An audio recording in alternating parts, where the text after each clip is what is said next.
Você provavelmente já ouviu falar sobre a Reforma Protestante, um movimento que se iniciou na Alemanha no século XV, quando Martim Lutero pendurou na porta da igreja de Wittenberg um documento que tinha 95 teses que criticavam as práticas da Igreja Católica. Quando se estuda esse movimento, ou somente pensa a respeito dele, ouvimos nomes como o de Martim Lutero, João Calvino, Henrique VIII e entre outros. Porém, por que será que seu imaginário desse movimento da história não vem em mente mulheres protestantes? Será que elas não participaram desse movimento? Bom, essa videoaula pretende trazer à tona uma história silenciada. A participação de mulheres na Reforma Protestante ocorreu inclusive de forma ativa e significativa em diversas regiões do mundo. Nesse cenário político e predominantemente masculino, houve um espaço em que figuras femininas adentraram e agiram. Porém, como foi mostrado anteriormente, essas informações não são conhecidas e contadas a muitos, consistindo assim em uma história silenciada, ou seja, uma parte da história e de seus agentes que significou uma ameaça ou questionamento à influência de um grupo social dominante, como neste caso o patriarcado, sendo assim escondida e marginalizada. Você pode estar se perguntando, como elas partiram desse ponto no século XV de ruptura de um isolamento de cenários políticos ao mundo atual em que não há reconhecimento de suas histórias e ações? E por que estes feitos significaram uma grande ameaça ao patriarcado ao ponto de serem silenciadas? Bom, para responder essas perguntas, é preciso olhar atentamente para esse período histórico. A Reforma Protestante foi um movimento que ocorreu em todo o Ocidente colonizado pelos europeus. Por causa dessa enorme escala, esse trabalho deve se focar em um local só de atuação, o Sacro Império Romano Germânico, A atual Alemanha, onde a teologia de Lutero atingiu e permaneceu na vida de muitos e muitas. O princípio defendido por Lutero de sacerdócio universal de todos os crentes, ou seja, de que cada membro do corpo de Cristo está no mesmo patamar diante de Deus, chamou a atenção de mulheres na época. Essas passaram a sentir que havia uma possibilidade de se adentrar no mundo teólogo e participar ativamente de um movimento religioso sem serem discriminadas, além de buscar construir uma nova definição do papel da mulher na sociedade e na igreja. Além disso, a educação foi algo central para as mulheres participarem da reforma. No entanto, ela representou um problema particular nas sociedades modernas patriarcais, uma vez que a ideia de mulheres bem formadas perturbava o status quo dos homens e as convenções de gênero existentes nos escritos deles. Assim, a fonte de educação da época para meninas eram monastérios e conventos, ou suas próprias casas. Lutero criticou a vida monástica e logo passou a haver repúdio a estes centros. Assim, o modelo de vida feminino de patrimônio e maternidade tornou-se mais forte e sem outras possibilidades no caminho. Porém, a saída do convento para este modelo de vida era uma decisão difícil, uma vez que estavam deixando uma vida protegida e privilegiada, com acesso à educação e conhecimentos como latim, música e medicina. Para amenizar a situação, Lutero recomendou a criação de escolas para meninas nas cidades protestantes do Sacro Império Romano Germânico, oferecendo o aprendizado de leitura, escrita, música e álgebra. No entanto, a realização dessas recomendações não aconteceu de repente. Levaram alguns anos para que de fato fosse colocado em prática.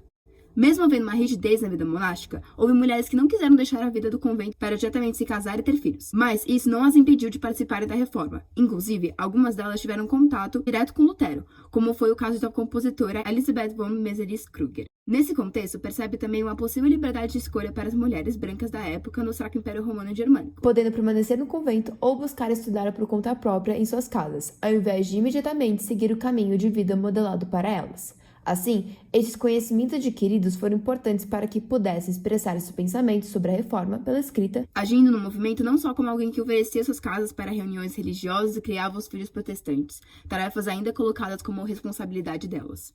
Para compreender melhor os feitos dessas reformadoras, vamos analisar a história individual de algumas mulheres alemãs. Ursula von Krumbach, fazendo parte de uma família de classe alta e assim privilegiada, recebeu uma educação privada. Desde os 10 anos, Ursula lia e estudava a Bíblia, ganhando um impressionante conhecimento sobre os escritos. Seu primeiro contato com as ideias reformadoras foi através do pai espiritual de Lutero, nascendo assim um interesse no movimento e uma intensa leitura dos escritos dos reformadores. Em 1523, Ursula entrou no cenário da reforma com sua carta à Universidade de Ingolstadt, depois de um caso de um aluno que vinha de Wittenberg ter sido preso 3 vezes e forçado a renunciar seus aprendizados com Lutero. Na escrita, colocou sua indignação em relação à gestão da universidade, considerando seus atos injustos e que manifestavam um abuso de poder. A carta se tornou best-seller ao ser copiada, impressa e circulada em diversas regiões. Apesar do grande compartilhamento de suas ideias, ela nunca recebeu uma resposta oficial da universidade para iniciar um debate sobre a questão. Na verdade, ela foi chamada pelos membros de vadia histérica e de bruxa. Além de questionar a gestão de uma universidade administrada majoritariamente por homens, defendeu a teologia de Lutero em um território em que os seguidores dele eram condenados, enfrentando assim um domínio patriarcal e cristão. Enquanto se recusavam a responder publicamente a Ursula, os teólogos de Ingolstadt se encontraram determinados a domar a mulher e puni-la. Apesar de Ursula seguir a teologia de Lutero, ele não demonstrou muito apoio a ela neste período. O que pode ter gerado essa reação de não apoio a uma forte seguidora? Será que a popularidade de Yvonne Kronberg significou uma ameaça à influência da imagem de Lutero, fazendo-se afastar dela? Isso será entendido mais pra frente no vídeo. Elisabeth von Mézeris-Kruger ficou conhecida como a primeira compositora do protestantismo. Seu interesse por música se iniciou com seus anos de estudo no convento Irmã de Maria, Hoje teve seu primeiro contato com os ideais reformistas. Com 18 anos de idade, ela deixou o convento e abrigou-se em um internato voltado aos estudos de teologia. Nesse espaço, conheceu seu marido, que lhe apresentou a Lutero, com quem desenvolveu uma relação próxima durante seu casamento.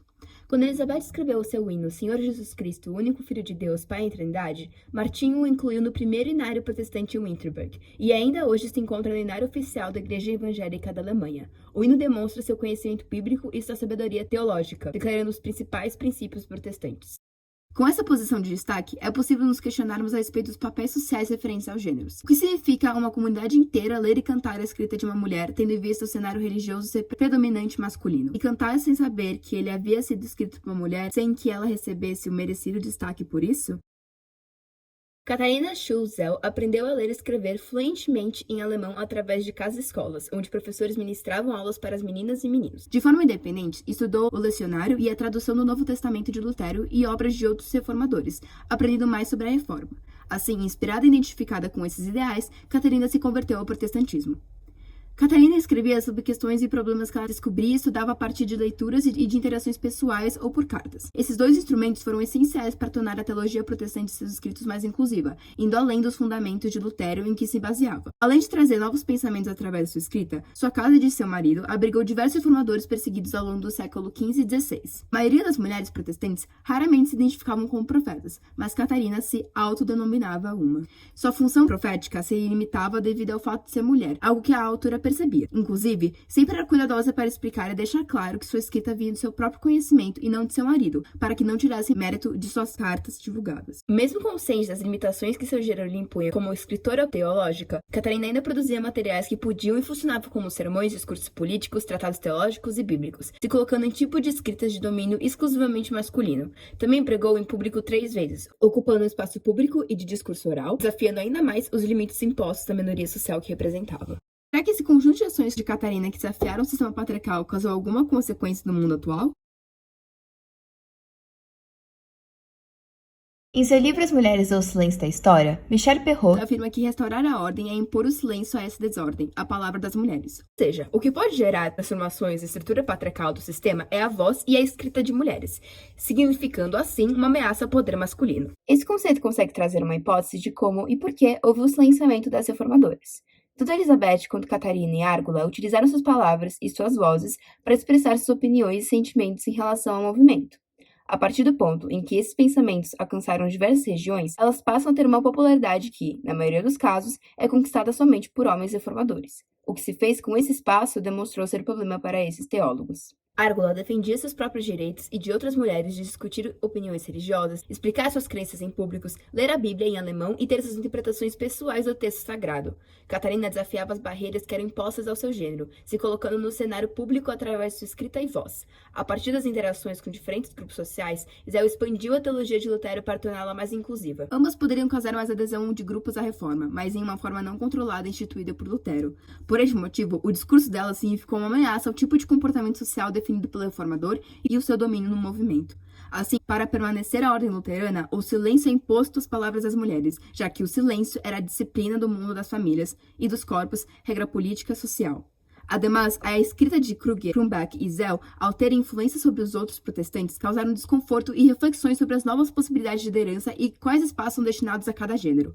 Esses pensamentos se representaram como uma ameaça à ordem patriarcal vigente no campo teólogo. Os reformadores, não sabendo como lidar com essas possíveis mudanças, reagem com a repressão à voz dessas mulheres. Na tentativa de se colocar em novos espaços da sociedade, são reprimidas, desrespeitadas e isoladas do cenário público, fechadas ao mundo privado e doméstico. Na tentativa de fazer história e contar suas observações e pensamentos sobre a reforma, homens omitem essas palavras e, mais uma vez, contam e as retratam através da sua própria visão e da seleção de informações que desejam deixar ao futuro. Bom, este futuro é o nosso presente. O objetivo atual é desconstruir essa visão masculina de movimentos históricos, como a própria Reforma Protestante, e iniciar um processo de quebra e silenciamento da história de mulheres como Árgula, Elizabeth Kruger e Catarina, e ainda muitas outras. Agora cabe a nós colaborar com essa missão.